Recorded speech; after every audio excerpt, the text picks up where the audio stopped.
আসসালামু আলাইকুম। আপনারা সুন্দর, আপনারা কেমন আছেন?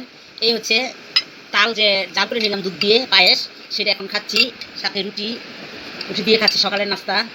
এই হচ্ছে খাবো আলহামদুলিল্লাহ। এইভাবে আপনারা দুধ দিয়ে, সবাই তো জানেন, তারপরও আমার চ্যানেলের সাথেই থাকবেন, পাশেই থাকবেন, সাবস্ক্রাইব করবেন, লাইক ও কমেন্ট করে আমাকে উৎসাহ দিবেন, আমার জন্য দোয়া করবেন, আপনাদের জন্য দোয়া রইল।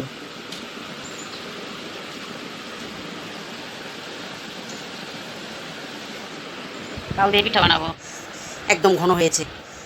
এই হচ্ছে তালের একদম পিউরি নিয়েছি। এখন এটা আপনি দুধ দিয়েও রান্না করে খেতে পারবেন, পিঠাও বানিয়ে খেতে পারবেন, সবই তাল দিয়ে দুধ দিয়ে তাল জল দিব। এই হচ্ছে দুধ ফুটিয়ে নিয়েছি, এখন তাল দিব, নারিকেল দিব, চিনি দিব, সব একসাথে মিলে তারপরে জাল করব। এই হচ্ছে চিনি দিচ্ছি,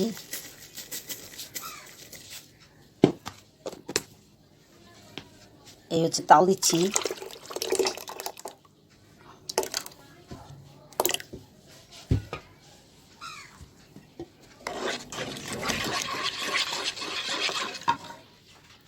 এই দিয়ে দিচ্ছি নারিকেল।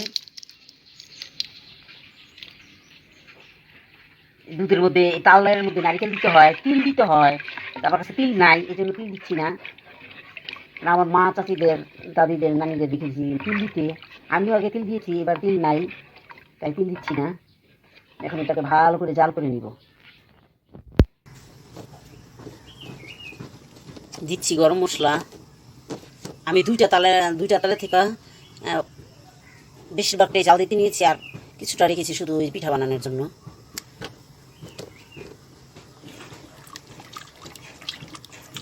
এলাচগুলো দিয়ে দিলাম।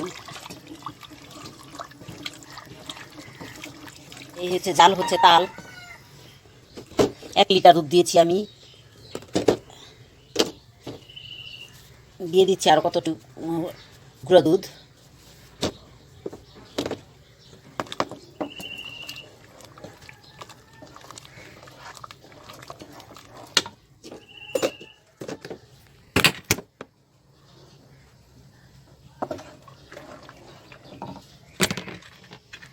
তাল তাল ফুটে গেছে, জাল এসে গেছে, এখন নামিয়ে নিব।